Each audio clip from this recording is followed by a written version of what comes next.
So let's talk about microgrids. It's a local story.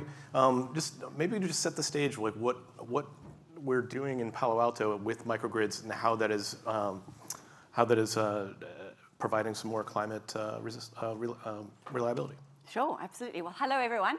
It's a pleasure to be with you today and share, like Dan said, a little bit of a local story that touches on a lot of the themes that have been discussed today around action now and deploying technology that exists today that can, at scale, bend the curve on carbon emissions. So the story that we're here to tell you about is a unique partnership between a company and our city and local utility deploying a community microgrid.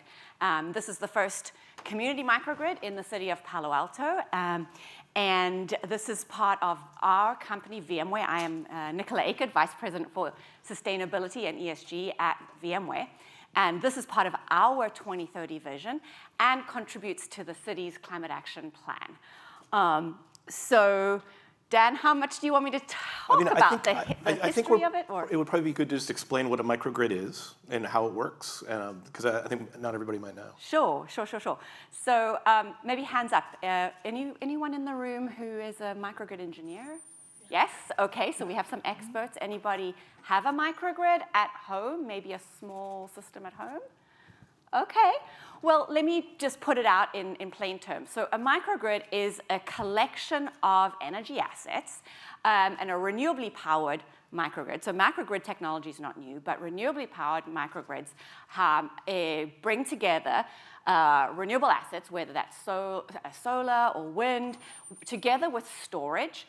And that is managed by software intelligence. And it enables an organization to both island off the grid, so to create a standalone power system, or interoperability with the grid, so to transfer energy between the main grid and the system. So that is what we have done at VMware, at a small scale. So, Chief Dueker, why don't we talk about what that provides you in terms of delivering emergency services? Sure, and if you're driving a gray Prius, I had it towed and crushed. So go Volvo. 50% of the audience. Yeah, exactly. I knew I'd hit the target demo sweet spot with that. So why do you have a guy in uniform here talking about microgrids? Well, I'm the other half of the equation. So for us to do our job in public safety, we're highly reliant on technology these days. So it's simple things like two-way radios, obviously, require some power. We have repeaters. We have a lot of data systems. And you'll hear reference a few times to something called the MEOC, which is our Mobile Emergency Operations Center. Think of that as a 911 center on wheels. Mm-hmm. And right now, if something bad were to happen with the power grid, cyber attack, physical attack, accident, or natural disaster, we've got enough diesel to run for 2 or 3 days.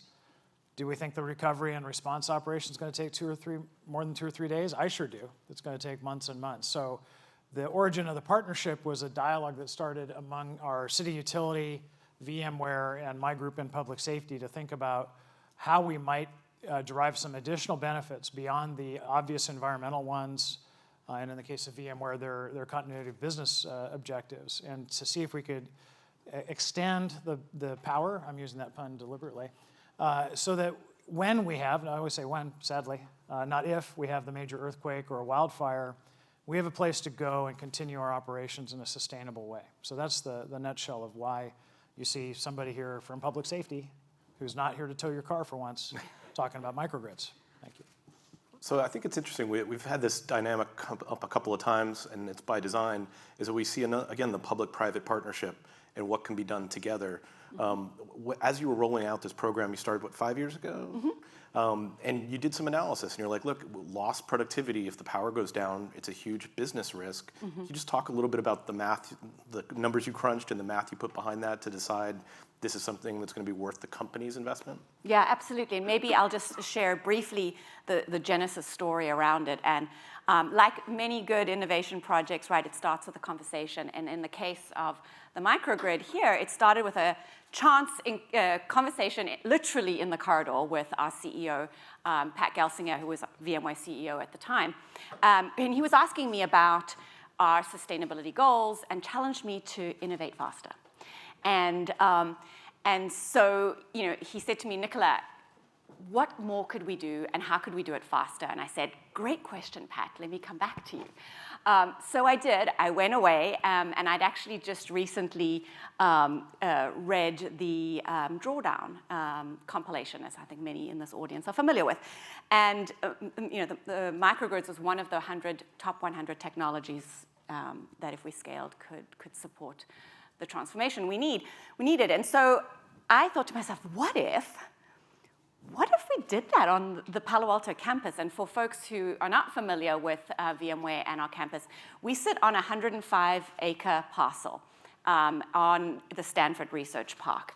And there are about 20-plus buildings on that in our parcel. And so this one thing led to the next, conversations, and I realized I had to put a business case together. Because it wasn't enough to just sell it on the sustainability benefits. And so together, and again, there's been a lot of conversation about partnerships on different levels within organizations and outside. And in our case, partnered with our finance organization to look at the hurdle rate that we would need to reach, like any other capital project for the campus. And a key factor in us making that economic case was resilience to the business, like Chief Dueker said. And now, this is 5 years ago, before the pandemic. And at that time, we had to really make up some theoretical models, right, based on other research into lost productivity around power outages.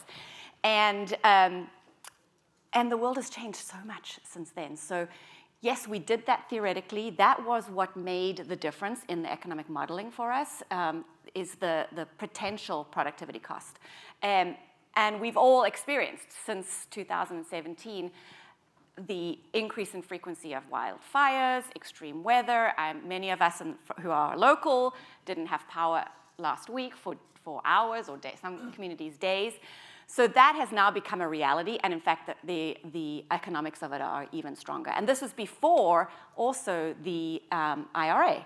So again, I could talk till tomorrow about the economics and the modeling, so happy to have those offline conversations. But it's an important point about the economic value. And so overall, just to summarize, there were 4 key goals of this project together with the city.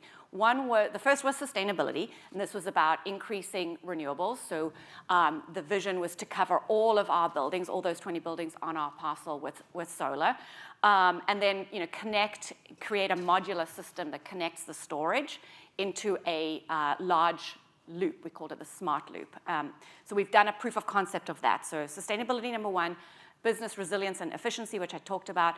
The third was community, and the fourth is technology. So the community piece, and I'd love Chief Dueker to maybe talk a little bit about that first meeting maybe, when we sat down around the table and started to brainstorm what could we do with a small proof of concept to support our local community. And that's where the idea came in, to be able to power the mobile emergency communications unit, like Chief Dueker said, is a big fire truck with incredible capabilities, but to plug that into the microgrid and allow indefinite power to that asset for the community.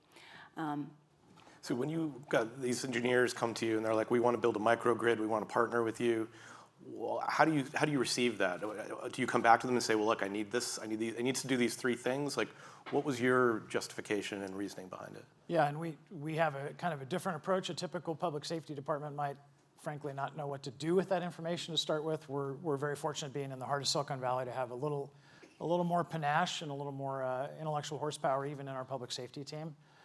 So we were kind of about, well, how many Sigmas do we have and how many can we afford? Right, so Sigma being a quantum of merit for reliability, especially in the electric grid. And part of my job, as I've alluded to, is to look at what can go wrong. Again, whether that's a deliberate attack, physical or cyber, whether that is a electromagnetic pulse. Google the Carrington effect sometime if you want to stop sleeping at night. You won't be able to Google it after that, so might as well do it now.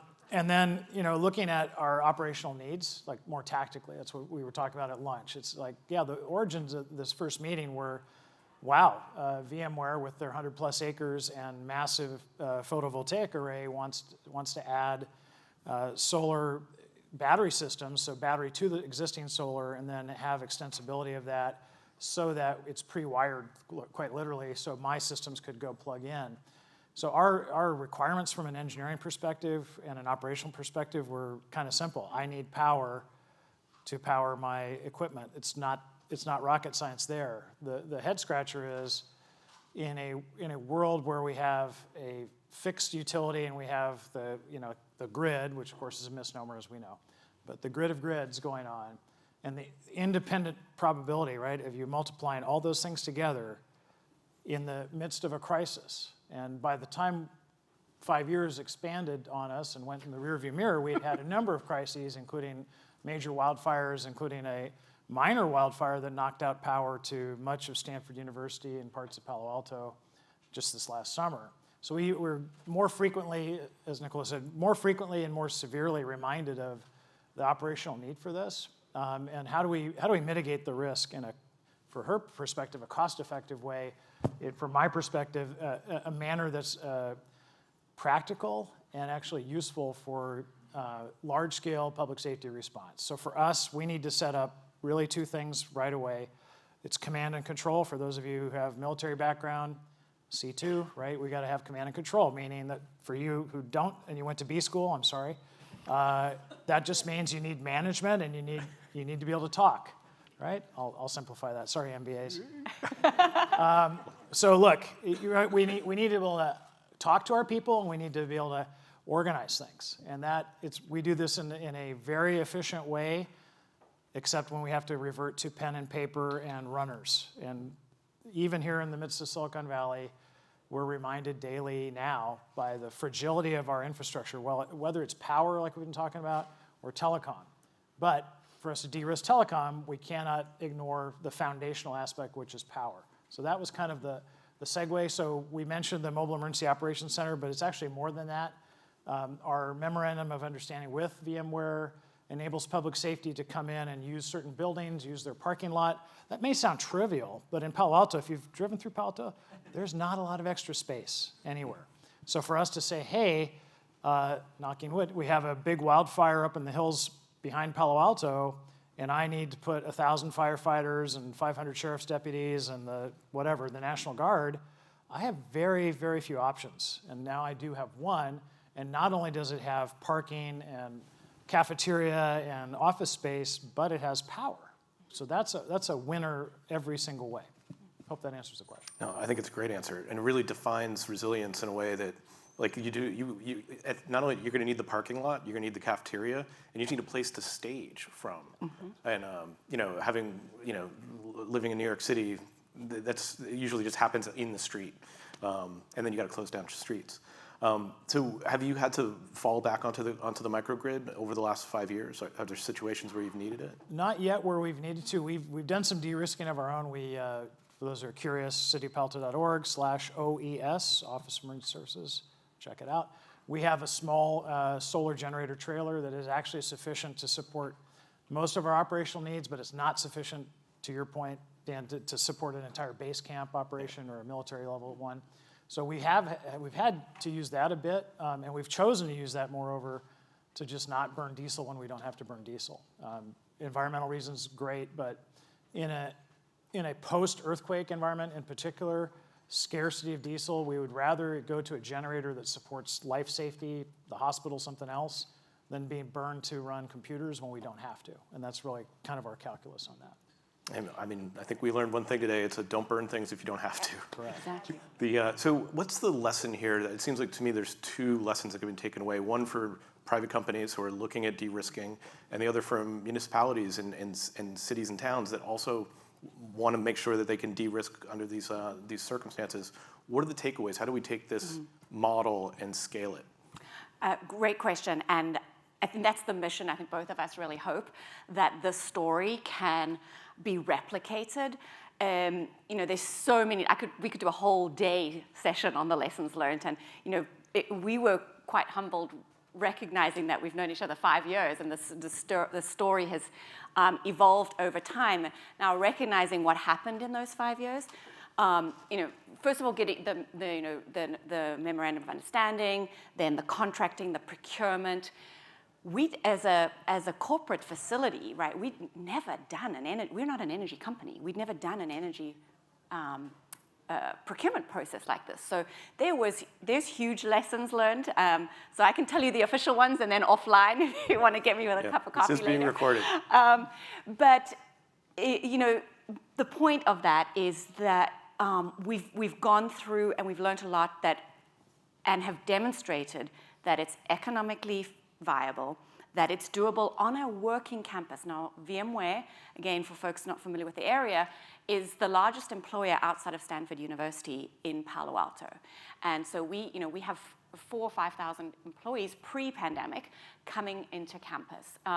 So to do an energy project like a microgrid on a working corporate campus was a logistics challenge, again, that lots of lessons learned. But it's doable, and we figured out how to do it. I think probably the other really important lessons is the memorandum of understanding, how that partnership and creating a structure and framework around that. And then the lessons no one could have prepared for. When we started this project, when we were doing the contracting, I remember asking our legal team, what does force majeure mean? And so, microgrid, force majeure, an act of God. So no one could have ever imagined getting into a contractual situation where you have a force majeure. We just started construction on the project, and everything came to a screaming halt when the world, we all went into shelter in place. So there's all of those lessons on how do you build a community project like this during a pandemic. So throw that all into the kitchen sink, as they say. I would summarize those lessons, and the key thing out of it is your partnerships, both internally with your finance and your real estate organization, and then externally with partners at the city. And the city, and Chief Dueker can speak about this, they hadn't ever permitted an energy system like this before. So the permitting requirements, the fire safety, the things that we had to build around to ensure fire safety and the setbacks, and all have gone into this case study, which I think are valuable lessons for other communities who can replicate this, and we hope to see this at scale. Do you want to speak to the cities? If I could, yeah, I think the theme is kind of like we've set a bit of a model that could be franchised or replicated, whatever analogy you wish. And there are two elements that you just said very, very well. From the corporate standpoint, her CEO at the time was kind enough to give her marching orders that led to some really deep thinking about how you could accelerate and how you could innovate. From our perspective, what's new to us is that major employer, major corporation in our jurisdiction reaching out to us proactively as opposed to just for permitting and the usual stuff, the paperwork and the bureaucracy that usually gives government the well-deserved bad name, and instead saying, well, what could we do? How could we make this better for both of us as entities? So for other government agencies as well as for other private sectors and nonprofits who are looking at this, the MOU is a public document. Take a look at that. There's a lot of material out there. But I'd say copy and then innovate. There's a lot of new things that could be done, as we know, in DER, distributed energy resources. From my perspective, I'm looking at MDR, mobile distributed energy resources. So it's great to have, how many megawatt hours of storage sitting on campus, but if I need a few megawatt hours up the road where my command post is, well, maybe a nifty, snazzy battery on wheels that may or may not be an electric bus with bidirectional charging could come into play. So we need to innovate at every possible level. So don't say, well, my city's too small or my company's just a startup. Reach out and give yourself the opportunity to innovate and do that outside your comfort zone. Invite other parties, maybe the unusual uniform suspects, to come to your party, and you might like what you see. Very nice. I like that, copy and innovate. I think it's the theme of, it's a slogan for Silicon Valley. It is. And most of the companies in it. Thank you so much for having this conversation. I think there's a lot to learn here. Great. Thanks for having us. Thanks a lot. Thank you, everyone.